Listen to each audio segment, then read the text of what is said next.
ஒரு அற்புதமான கேள்வி. நிறைய பேர் என்கிட்ட கேட்கக்கூடிய ஒரு கேள்வி. கடவுளை அணுகுவதற்கு காமம் ஒரு தடையா?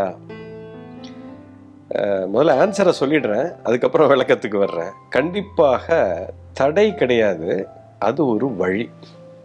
You understand? இந்த காமம்ங்கிற விஷயம், செக்ஸுங்கிற விஷயத்த சரியா புரிஞ்சுக்கிட்டா மட்டும்தான் கடவுளை அடையவே முடியும். இதுதான் மிகப்பெரிய உண்மை.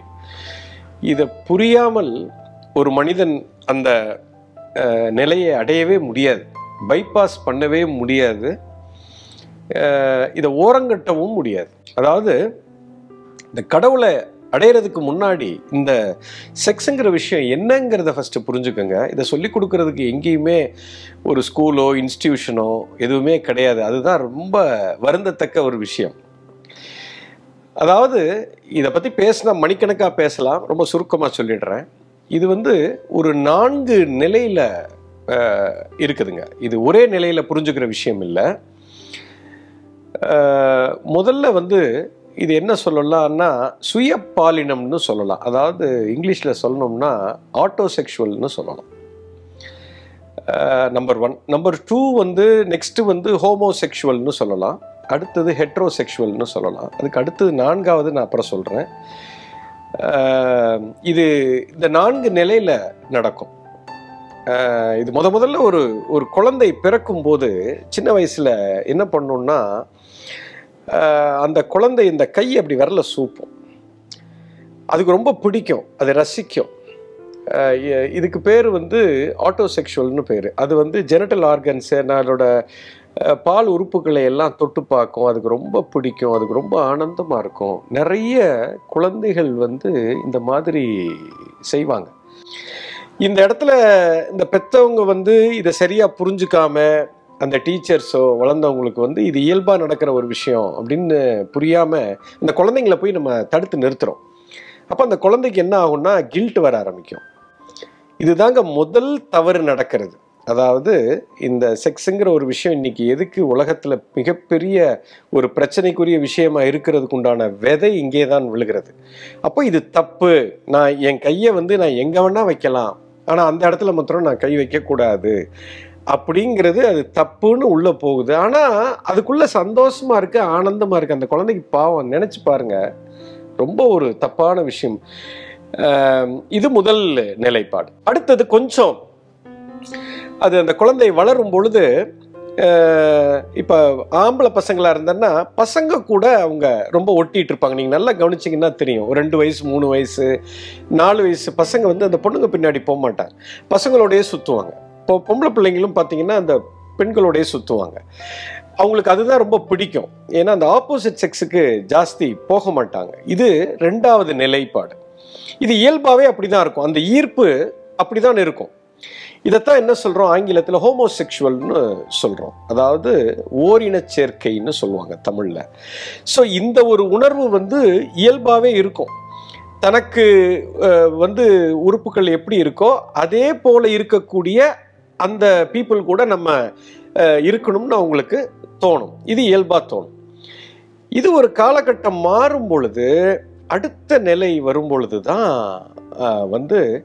நம்ம இனத்திலிருந்து தி ஆப்போசிட் செக்ஸ், அதாவது ஒரு ஆணாக இருந்தால் ஒரு பெண்ணுக்கு ஏற்படக்கூடிய ஈர்ப்பு, பெண்ணாக இருந்தால் ஒரு ஆணுக்கு ஏற்படக்கூடிய ஈர்ப்பு, இது ஒரு 14-15 வயசுல பருவமடையும் போது அந்த ஒரு ஈர்ப்பு இயற்கையாகவே வரும். அதாவது ஒரு ஆண் சக்தி கூட ஈர்ப்பாக இருந்தது, இப்போ ஒரு தாண்டிய அடுத்த நிலைக்கு ஒரு பெண் சக்தி மேல ஒரு ஈர்ப்பு உண்டாகுது.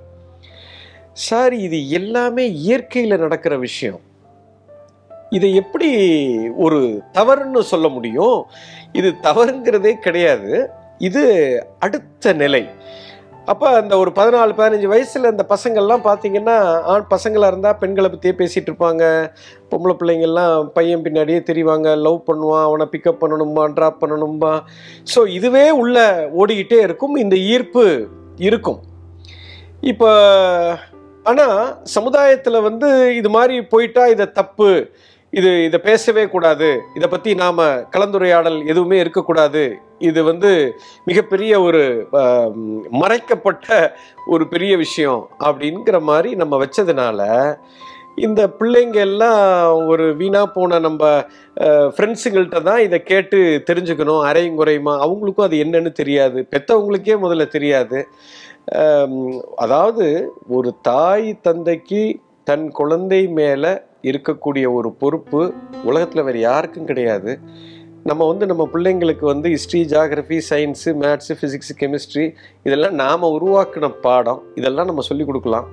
ஆனால் இயற்கையில் இந்த மாதிரி நடக்கிற விஷயங்களை வந்து பற்றி மட்டும் நம்ம பேசவே கூடாது அப்படின்னா என்ன ஒரு பைத்தியக்காரத்தனங்க. இதை தெளிவாக பேசணும், நல்லா புரிஞ்சுக்கணும். ஒரு அம்மாவுக்கோ ஒரு அப்பாவுக்கோ தன் குழந்தை மேலே இருக்கிற ஒரு பொறுப்பு வேறு யாருக்குமே கிடையாது. இது ரொம்ப முக்கியமான ஒரு விஷயம். அந்த காலத்தில் குருகுலத்தில் இதெல்லாம் சொல்லி கொடுத்தாங்க சார். முறைப்படி அதை சொல்லி கொடுத்ததுனால அதில் ஒரு மிகுந்த மரியாதையும் அது ஒரு மிகுந்த ஒரு அற்புதமான விஷயமாக அதை பார்த்தார்கள். அதனால தான் இந்த ஆண் பெண் சேர்க்கையை திருமணம் ஆகும்போது கல்யாணத்தை வந்து நம்ம திருமணம்னு சொல்கிறோம். அந்த திருமணமான அந்த தம்பதியினர்கள் 2 பேரும் ஒன்றா சேர்றதற்கு தமிழில் அழகான வார்த்தை, திருமணத்துக்கு வந்து சுப முகூர்த்தம்னு சொல்வோம். இந்த ஆண் பெண் சேர்றது வந்து சாந்தி முகூர்த்தம் என்று சொல்வோம். நல்லா புரிஞ்சுக்குங்க, அந்த வார்த்தையை பாருங்கள், ரொம்ப அற்புதமான வார்த்தை. சாந்தி முகூர்த்தம், அதாவது சாந்தி அடையணும். அதாவது தனக்குள்ளே இருக்கிற அந்த சக்தி அது ஒரு நிலைப்பாடை தாண்டி போகுதுங்க. அது ஒரு நிலைப்பாடை தாண்டி அடுத்த லெவல் போகும்போது அது பூர்த்தி ஆகும்போது ஒரு சாந்தி நிலைக்கு வரும், ஒரு அமைதி நிலைக்கு வரும். இப்போ உங்களுக்கு ரொம்ப பசிக்குது, உங்களுக்கு பிடிச்ச உணவு கொடுக்கணும், நான் அதை கொடுக்கல அப்படின்னா பசி ரொம்ப அதிகமாயிரும். சரி, காலையில் பிரேக்ஃபாஸ்ட் கொடுக்கல அப்படின்னா லஞ்சும் உங்களுக்கு நான் கொடுக்கல அப்படின்னா ஐயோ என்னையா லஞ்சு சோறு இல்லையேன்னு ஒரே சோறு பின்னாடி அலைய ஆரம்பிச்சிருவோம். சரி, உனக்கு டின்னரும் கொடுக்குறேன்னு சொல்லி ஏமாத்திட்டு இரவு உணவையும் உனக்கு நான் மறுத்துட்டேன் அப்படின்னா அதுக்கப்புறம் ஒரு வேலையும் ஓடாது. எந்த பக்கம் திரும்பினாலும் எதை பார்த்தாலும் சோறாதான் கண்ணுக்கு தெரியும். ஏன்னா அந்த சப்ரெஷன். ஏன்னா எனக்கு ஒரு பசி எடுக்குது உடல் ரீதியாக, ஆனால் அதுக்கு உணவு தீனி கிடைக்கல அப்படிங்கும்போது எதை பார்த்தாலும் திங்க தோணும். அந்த மாதிரி தாங்க இதுவும். இது இன்ஸ்டிங்டிவ் லெவலில், பாடி லெவலில் ஹார்மோன்ஸ் வந்து வேலை செய்யுது. சின்ன வயசில் அது அப்படி இருக்குது. அதுக்கப்புறம் ஒரு நிலைக்கு வருது. அதுக்கப்புறம் 14-15 வயசில் அந்த நிலைக்கு வரும்போது அதுக்கு உண்டான அந்த இது நடக்கலைன்னு சொன்னால் அது சப்ரஸ் ஆகிடுது, உள்ளே அழுத்தப்படுகிறது. இப்போ என்ன ஆகும்னா இது மிகப்பெரிய பிரச்சனையை உண்டு பண்ணும். கணவன் மனைவிக்குள்ள மிகப்பெரிய ஒரு மனஸ்தாபங்கள் வருவது, கோபம் வருது, எரிச்சல் வருது, படபடப்பு வருது, பயம் வருது, மன அழுத்தம். இதுக்கு எல்லாத்துக்கும் மூல காரணமே இதுதாங்க. அது நிறைய பேருக்கு தெரியாது. ஸோ அதனால தான் அதுக்கு என்ன சொல்கிறாங்க, தமிழில் அழகாக அதுக்கு பேர் பாருங்கள், சாந்தி முகூர்த்தம். அதாவது இது முழுமையாக ஒரு ஆணும் பெண்ணும் இதை அணுகும் பொழுது அவங்களுடைய சக்தி வந்து ஒரு சாந்தி, ஒரு அமைதி நிலைக்கு வருகிறது அப்படின்னு சொல்கிறோம். இந்த நிலை முழுமையாக ஒரு மனுஷனுக்கு நல்லபடியாக நடந்துச்சு அப்படின்னா இது வந்து உடல் ரீதியாக நடக்கிற ஒரு சேர்க்கை இல்லைங்க, உலகுள்ள இருக்கிற சக்தியும் சேரக்கூடிய ஒரு நிலை. அதாவது இது வந்து ஒரு சர்க்கியூட்டு. ஆண் சக்தி பெண் சக்திங்கிறது இப்போ எப்படி எலக்ட்ரிசிட்டியில் பாசிட்டிவ் நெகட்டிவ் கரண்ட் சேரும்போது தான் கரண்ட் பாஸ் ஆகுது இல்லையா, அந்த மாதிரி உடம்புக்குள்ள இந்த ஆண் சக்தியும் பெண் சக்தியும் ஈர் உடலாக இருந்து ஒன்றா சேரும் பொழுது அது ஒரு சர்க்கியூட் ஃபார்ம் ஆகுது. இது சின்ன வயசுலேருந்தே நீங்கள் பார்க்கலாம். நீங்கள் இந்த சின்ன குழந்தைங்களை கவனித்து பாருங்கள், அந்த காலை எடுத்து வாயில் எடுத்து வைக்கும், காலை வளைச்சி அப்படி வாயில் வச்சு சூப்பும், கையை சூப்பும். இந்த காலை எடுத்து வாயில் வச்சு சூப்பும் போது பார்த்தீங்கன்னா அங்கே ஒரு சர்க்கியூட் ஃபார்ம் ஆகுது, பாடிக்குள்ளே ஒரு எலக்ட்ரிக்கல் சர்க்கியூட் ஃபார்ம் ஆகுது. அதே மாதிரி ஒரு ஆண் சக்தியும் பெண் சக்தியும் சேரும்போது ஒரு சர்க்கியூட் ஃபார்ம் ஆகி உள்ளுக்குள்ள ஒரு பேரானந்தம் கிடைக்குது. இதுதாங்க கடவுள் தன்மையை உணர்றதற்குண்டான முதல் அனுபவங்க. அந்த அனுபவம் இருக்கு பாருங்க, அது நிறைய பேருக்கு இது வெறும் ஒரு ஃபிசிக்கல் தொடர்பாகத்தான் நீங்கள் பார்க்குறீங்க. அது வந்து ஒரு செக்ஷுவலாக தான் பார்க்குறோமே ஒழிய ஒரு உண்மையான ஒரு இரு மனங்களும் சேரக்கூடிய ஒரு உண்மையான தாம்பத்தியமாக இருக்கிறது இல்லை. இது ஒரு பியூர்லி இப்போ எப்படி இந்த சுய இன்பம் மாஸ்டர்பேஷன் பண்ணும்போது நமக்கு எஜாக்குலேட் ஆகுதோ 99% ஆஃப் த மேல் ஃபீமேல் சேரும் பொழுது இப்படி தான் நடக்குது. இது உண்மையான அங்கே அன்பு பரிமாற்றம்ங்கிறது ரொம்ப ரேருங்க. ஏன்னா அதை எப்படி அணுகுமுறை பண்ணணுங்கிற அந்த ஞானம் யாருக்கும் இல்லை. இதுக்கு பேர் தந்திரான்னு சொல்லுவோம். இது ஒரு பெரிய சயின்ஸ். அது அந்த காலத்தில் இருந்து வந்திருக்கிறது. அது சரியானபடி நடக்கும் பொழுது அந்த இறை சக்தியின் அனுபவத்தை ஒருவன் பெற முடியும். இதுதாங்க முதல் படி. கடவுள் காமிக்கிறாரு, டே இதுதான்டா, இந்த உணர்வை தான் நீ பிடிச்சிக்கிட்டு வரணும். இது முதல் படி. இது கடைசி படி இல்லை. ஸோ இந்த இன்பத்தை இந்த ஒரு அற்புதமான உணர்வை ஒருத்தன் கண்டுபிடிச்சிட்டான் அப்படின்னா இதுக்கப்புறம் அடுத்தடுத்த நிலை இருக்குது. இதுக்கு அடுத்த நிலை என்ன அப்படின்னு சொன்னால் அதுக்கு பேர் தாங்க பிரம்மச்சரியம் என்று பெயர். 4வது நிலை நான் அப்புறம் சொல்கிறேன்னு சொன்னேன் இல்லையா.